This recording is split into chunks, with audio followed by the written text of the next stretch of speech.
Hi everyone. Well, here's a question for you.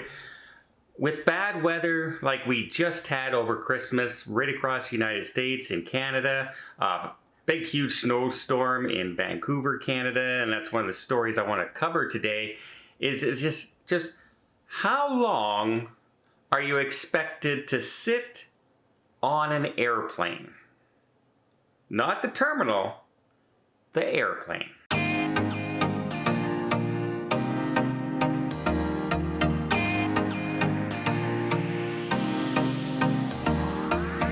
So, as I prepare to fly to Vancouver, Canada tomorrow, I happen to check my Air Canada flight flying to Sydney every day this week. And by the way, it's been delayed every single day so far.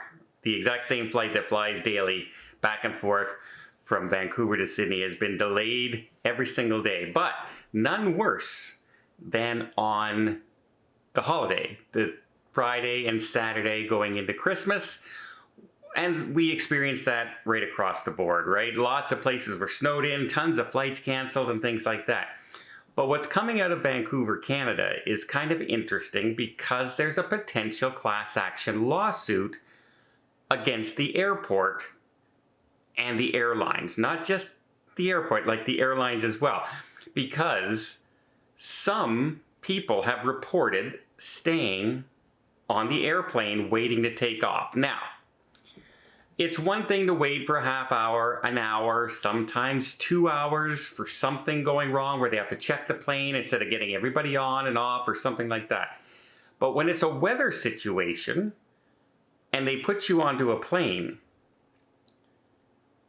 it should not take 12 hours on a plane. That's longer than any flight you're going on, pretty much, out there. So people have reported that they were actually stuck on the airplane for 12 hours, many without food and drink as well. Now, I don't know about the food and drink because I don't know of an airplane out there that doesn't have some sort of cocktail on board, soda, something, right? However, if you're going on a short haul flight that they don't offer those services, other than water, maybe that's all that was there. And maybe there was no food available on this flight.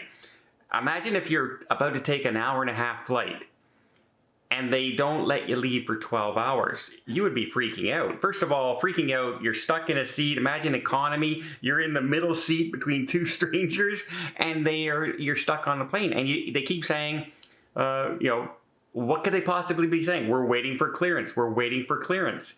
I can just imagine the frustration level building on anybody stuck on those planes for that amount of time. I know I would not like it. I would not be happy. And I would be wondering and complaining, why are they not bringing us back to the terminal, right? Now, a lot of the cases was because of the snowstorm, they would bring in another plane and the other ones weren't able to take off because they couldn't clear the runways or they couldn't de-ice the plane in time. Lots of reasoning behind it. Plus the terminals with more and more cancellations and more flight changes were getting fuller and fuller and packed and packed and packed where they didn't have capacity for everybody to be in the terminals. And so a couple of people out there have been trying to reach out to travelers from Vancouver Airport as well as Pearson Airport. The busiest airport in Canada is Toronto, where they had the same things happening there. And they're thinking on doing a class action lawsuit against them. And if it sounds, here's people just suing for the sake of suing again. But you got to think, sometimes in order to solve a situation, somebody has to be brought to court and made to pay for it. Because I don't think under any circumstances in the world, anybody should be on a plane more than a few hours. And definitely should never be in the double digits on the ground. In the air, different story. On the ground, no way. Should not have happened. And I think Vancouver CEO, the director there at the Vancouver airport made a mistake. because he came out and said, yeah, you know what? Some of those delays that happen are unacceptable. Uh-oh. You don't want the director of your airport to come out and say, you know what? Yeah, we should never have done that.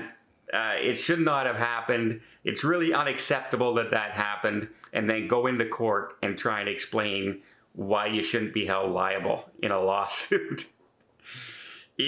Stepping right into it there. Jumping from the frying pan directly into the fire, I think.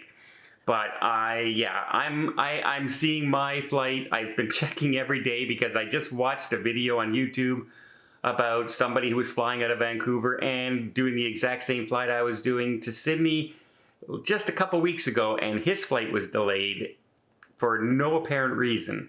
Now, I can understand the reasoning for a long haul flight like that, because the flight's like almost 14 hours. So I can imagine that they want to make sure everybody flying into Vancouver makes it in time for the plane, right? It's not going to be just people from Vancouver flying over. It's going to be people from Ottawa, from Montreal, from Halifax, and different weather is across different parts of the country. So there is possibility of delays. And I think that's what's been happening, because I'm looking at the airline today, and Calgary here in Canada, I saw 7 flights canceled going into Calgary already today. They must be in the middle of a big snowstorm. Something's going on there. And that's right in the way of my flight from Ottawa to Vancouver tomorrow. So yeah, lots of fun. But I found it kind of crazy. I would never imagine in my life being stuck on an airplane on the runway, or, just outside the terminal for 12 hours and not taking off. To me, that's just crazy.